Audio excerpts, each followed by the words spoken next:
पे एक आर्टिकल देख रहे हैं, भारत प्लानिंग कर रहा है अजरबैजान का इलाज करने के लिए और इस बार एक अलग ही तरीके से। जानेंगे तुर्की का ये साथी आखिरकार भारत के निशाने पर क्यों आया है। वहीं तुर्की को लेकर एक बड़ा कांड देखने को मिला है, जिसके बाद भारत ने तुर्की के ऊपर बड़ा एक्शन लिया है। ऑपरेशन सिंदूर के बाद ये पहली बार देखने को मिल रहा है कि भारत ने अपने रुख में बहुत बड़ा बदलाव किया है। जानेंगे तुर्की के विमान में ऐसी कौन सी चीजें मिली है जिसके बाद तुर्की के ऊपर एक्शन लिया है भारत ने। जियोपॉलिटिक्स में बहुत कुछ चल रहा है। हमेशा की तरह वर्ल्ड मिरर के इस एपिसोड में जानने को मिलेगा बहुत कुछ। आइए जानते हैं इन खबरों को विस्तार से। स्क्रीन पे एक आर्टिकल देख रहे हैं और इस आर्टिकल में क्या देख रहे हैं, एक बार को सोचकर आपको आश्चर्य होगा कि तुर्की के ऊपर क्या कोई भी देश यकीन कर सकता है। अब मैं ऐसा क्यों कह रही हूँ, स्क्रीन पर इस आर्टिकल को जो आप देख रहे हैं इसमें कहा जा रहा है कि एक इंटरनेशनल अलायंस बना हुआ है, एक ऐसा गठबंधन बना हुआ है जो यूक्रेन को ड्रोन देगा।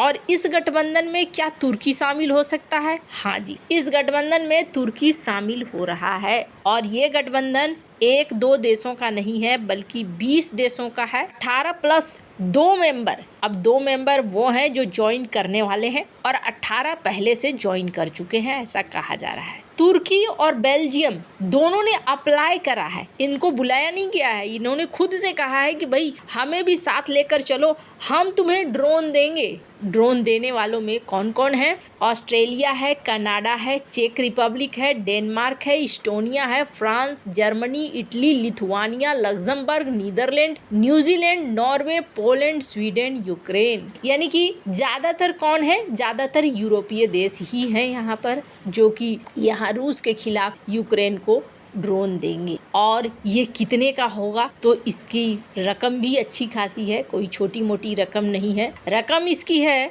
2.75 बिलियन यूरो। एक अच्छी खासी रकम है, कोई छोटी मोटी रकम ये नहीं है। अब यहाँ पर लातविया की तरफ से भी दिया जा रहा है और भी कई सारे देशों से अलग से भी दिया जा रहा है। तो माना जा रहा है कि ये जो टोटल अमाउंट हो जाएगा, ये टोटल अमाउंट हो जाएगा 4.5 बिलियन यूरो। यानी कि यूरोपीय यूनियन और नाटो ने तैयारी कर ली है कि हमें रूस के खिलाफ जाना है। देखिए दुनिया ना एक अलग मुहाने पर आकर खड़ी हो रही है और ऐसा नहीं है कि ये बहुत खतरनाक लेवल पे जा रही है। स्क्रीन पर आप देखिए 1 लाख यूएवी ये पहुंच चुके हैं। अभी क्या हुआ था, अभी यूक्रेन ने एक बड़ा हमला किया रूस के ऊपर और रूस के ऊपर जो हमला हुआ, इस हमले के बाद रूसी राष्ट्रपति व्लादिमीर पुतिन और डोनाल्ड ट्रंप के बीच में बातचीत हुई। बातचीत में क्या कहा गया? बातचीत में पुतिन ने कहा कि हम इसका बदला लेंगे। अब इसका क्या मतलब है? इसका मतलब ये है कि कहानी खत्म नहीं हुई है। अब जब कहानी खत्म नहीं हुई है और नाटो ये तैयारी कर रहा है, इस बीच तुर्की का यहाँ शामिल होना एक प्रश्न खड़ा करता है। क्यों प्रश्न खड़ा करता है? इसलिए प्रश्न खड़ा करता है क्योंकि तुर्की और रूस के बीच में एक अच्छी खासी दोस्ती मानी जाती है। अभी भी अगर आप देखेंगे तो रूस और यूक्रेन का जो शांति वार्ता हो रहा है, ये शांति वार्ता कहाँ पे हो रहा है? ये तुर्की के अंदर हो रहा है, इस्तांबुल शहर में हो रहा है। यानी तुर्की किसी का नहीं है। तुर्की ऐसा क्यों कर रहा है? तुर्की को नाटो से फेवर चाहिए और नाटो के साथ साथ तुर्की को फेवर चाहिए यूरोपीय यूनियन का 170 बिलियन का डिफेंस फंड। तुर्की बहुत दूर का देख रहा है। यूरोपीय देशों ने ये तय किया है कि हम अपने ऊपर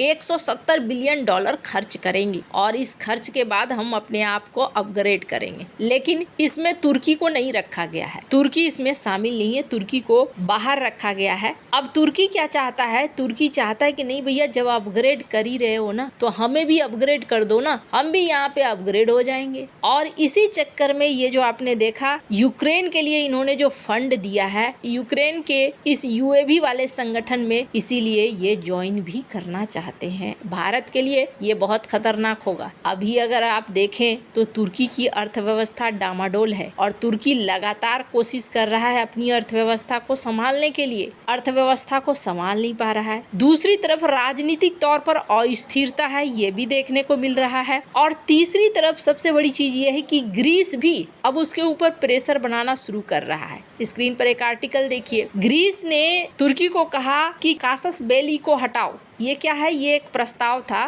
दरअसल ग्रीस अपने जो स्पेशल इकोनॉमिक जोन है जो पानी में, उसे और बड़ा करना चाहता था। काफी समय पहले की बात है। तब तुर्की ने एक प्रस्ताव लाया था कि अगर तुम बढ़ाने की कोशिश भी करोगे तो हम इसे मानेंगे कि ये युद्ध है हमारे लिए। और उस वक्त ग्रीस ने पैर पीछे कर लिए थे। अभी का सीन क्या है, अभी का सीन एकदम से बदला हुआ नजर आ रहा है। तुर्की फंसा हुआ है। अब एक और उदाहरण देखिए, भारत ने भी तुर्की की इकोनॉमी पे तगड़ा एक्शन लिया है। भारत ने अब एक कड़ी चेतावनी भी दी है तुर्की के सरकारी एयरलाइंस को। दरअसल हुआ क्या, 29 मई से 2 जून को अचानक से निरीक्षण किया गया दिल्ली, हैदराबाद, चेन्नई, बेंगलुरु के हवाई अड्डों पर, और देखा गया बहुत गंभीर खामियां थी। जैसे एक उड़ान में सामग्री मिली। अब अगर आप विस्फोटक सामग्री ले जाते हो तो उसके लिए नियम है DGCA से अनुमति लेने का। जब इसे पकड़ा गया तो भारत सरकार ने यहाँ एक्शन लेना शुरू कर दिया। भारत सरकार ने कहा कि निरीक्षण के दौरान ये भी पाया गया कि ग्राउंड ऑपरेशन को हैंडल कर रहे कर्मचारियों के पास न तो